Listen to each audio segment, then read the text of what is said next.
الحمد لله الذي أنعم علينا بنعمة الإيمان والإسلام. أشهد أن لا إله إلا الله وحده لا شريك له الملك العلام، وأشهد أن محمدا عبده ورسوله سيد الأنام. صلى الله على سيدنا محمد وعلى آله وصحبه الكريم. أما بعد فيا عباد الله، أوصيكم ونفسي بتقوى الله فقد فاز المتقون. اتقوا الله حق تقاته ولا تموتن إلا وأنتم مسلمون. Ma'asyiral muslimin, jamaah Jumat rahimakumullah. Sudah sepatutnya kita selalu mensyukuri nikmat Allah, yakni dengan selalu meningkatkan keimanan dan ketaatan kita kepada Allah dengan melaksanakan apa yang diperintahkan oleh Allah dan meninggalkan segala apa yang dilarang oleh Allah Subhanahu wa taala.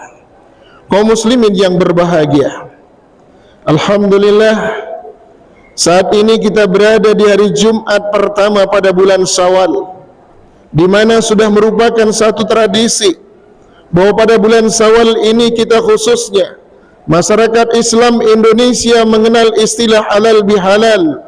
Hal ini dimaksudkan untuk membersihkan kotoran hati dan kontak hubungan manusia dengan sesama.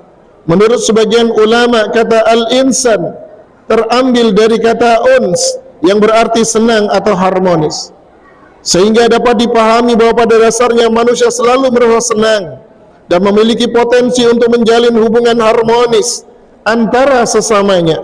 Maka jika seorang muslim melakukan kesalahan atau dosa terhadap orang lain, hubungan yang baik tersebut menjadi terganggu atau tidak harmonis lagi.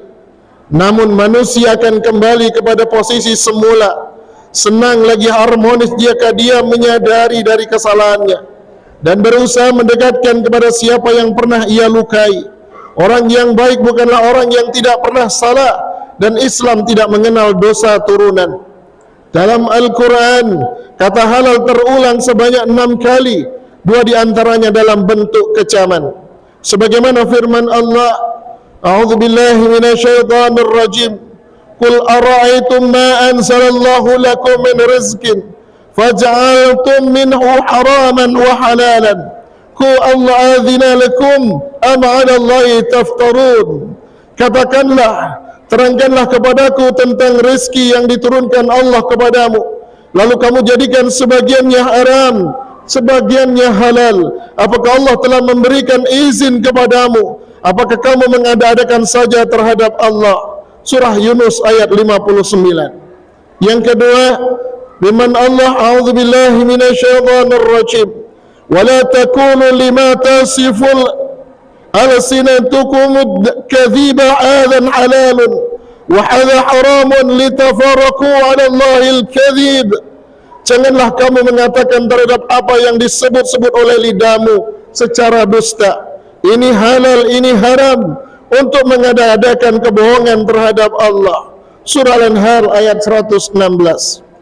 Kaum muslimin rahimakumullah, dari 2 ayat tadi ada semangat yang harus kita perhatikan, bahwa Allah mengecam terhadap mereka yang mencampur baurkan antara yang halal dan haram.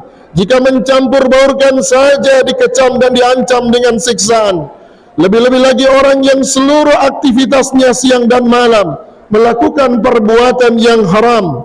Dalam penelitian neurologi, dalam diri manusia terhadap saraf yang sangat riskan dengan sikap emosi yang berlebih-lebihan, karena harus memikul muatan listrik dengan tegangan tinggi. Bila kita membiarkan kebiasaan-kebiasaan buruk seperti pendendam, iri hati, suka menfitnah, serakah, berpesta pora di atas penderitaan orang lain, dan sejenisnya, maka keadaan sarafnya menjadi terganggu dan akan mengancam kelangsungan hidupnya. Kaum muslimin yang berbahagia, terdapat beberapa istilah yang digunakan Al-Quran untuk menyebutkan pengampunan dan pembebasan dosa, dan upaya menjalin hubungan serasi antara manusia dengan Tuhannya. Antara lain adalah taba atau tobat, afa atau memaafkan, ghafara atau mengampuni, kafara atau menutupi, safaha atau lapang dada. Dalam kesempatan ini kami akan menemukan 2 dari 4 kata yang digunakan Al-Quran, yaitu al-af atau maaf dan afsab ataupun lapang dada. Yang pertama, dalam Al-Quran kata al-af terulang sebanyak 34 kali. Ternyata tidak ditemukan satu ayat pun yang menganjurkan agar meminta maaf, tetapi yang adalah perintah untuk memberi maaf. Perhatikan firman Allah, A'udzubillahi minasyaitonirrajim, wal ya'fu wal yasfahu alla tuhibbuna an yaghfirallahu lakum. Hendaklah mereka memberi maaf dan melapangkan dada. Tidakkah kamu ingin diampuni oleh Allah? Surah An-Nur ayat 22. A'udzubillahi minasyaitonirrajim. Wa jazaa'u sayyi'atin sayyi'atun mithluha faman 'afa wa aslaha fa ajruhu 'ala Allah. Yang artinya, pembalasan terhadap kejahatanmu adalah pembalasan yang setimpal. Tetapi barang siapa yang memaafkan dan berbuat baik, pahalanya ditanggung oleh Allah. Surah Asy-Syura ayat 40. Pesan dan anjuran ayat tadi adalah kita tidak dianjurkan menanti permohonan maaf dari orang lain, tetapi kita disuruh memberi maaf sebelum diminta. Mereka yang akan memberi maaf pada hakikatnya enggan memperoleh ampunan dari Allah Subhanahu wa taala. Oleh karena itu, slogan tiada maaf bagimu sama sekali tidak mencerminkan nilai-nilai keislaman dan hanya sekedar basa-basi. Yang kedua, kata asaf atau lapang dada. Dalam Al-Quran terulang sebanyak 8 kali. 4 diantaranya didahului oleh perintah memberi maaf. Perhatikan ayat yang akan disampaikan. A'udzubillahi minasyaitonirrajim. Wa in ta'fu wa tasfahu wa taghfiru fa innallaha ghafurur rahim. Apabila kamu memaafkan dan melapangkan dada serta melindungi, sesungguhnya Allah Maha Pengampun lagi Maha Penyayang. Surah At-Taghabun ayat 42. Ayat 14. Yang kedua, A'udzubillahi minasyaitonirrajim. Fa'fu anhum wasfah innallaha yuhibbul muhsinin. Maafkanlah mereka dan lapangkanlah dada. Sesungguhnya Allah senang kepada orang-orang yang berbuat kebajikan. Surah Al-Maidah ayat 13. Seperti dikemukakan tadi dari kata as-saf, lahirlah safat yang berarti halaman. Jika kita memiliki selembar kertas yang ditulis suatu kesalahan, lantas kesalahan itu ditulis dengan pensil, tentu kita dapat menghapusnya dengan penghapus biasa. Demikian ketika melakukan al-af, seandainya kita kesalahan itu ditulis dengan tinta, tentu kita perlu menghapusnya dengan tip X agar tidak terlihat lagi. Di sini kita melakukan takfir atau menutupi dosa dengan pekerjaan tertentu. Rasulullah sallallahu alaihi wasallam bersabda, "Ittaqillah haitsuma kunta wa atbi'i syai'at hasanata tamhuha." Bertakwalah kepada Allah dimanapun kamu berada. Iringilah perbuatan burukmu dengan kebaikan, karena kebaikan dapat menghapus keburukan.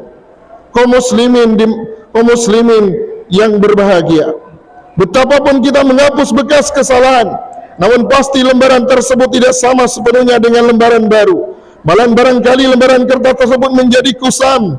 Kalau hati yang terluka, kemana obat akan dicari?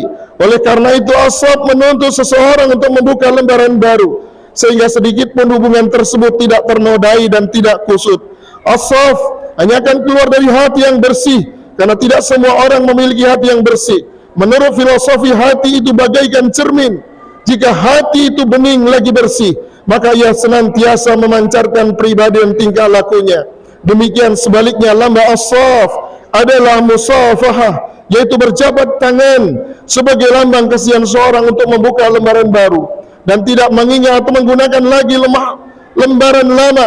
Sebab walau kesalahan itu telah dihapus, kadang masih terlihat kekusutan itu. Memberi maaf diteruskan dengan melapang dada tetap diperlukan, karena tidak mungkin membuka lembaran baru dengan tanda menghapus lembaran lama.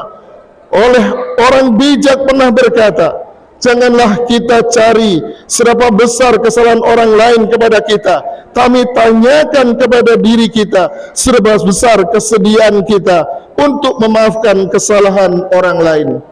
Demikianlah yang dapat saya sampaikan. Semoga bermanfaat adanya.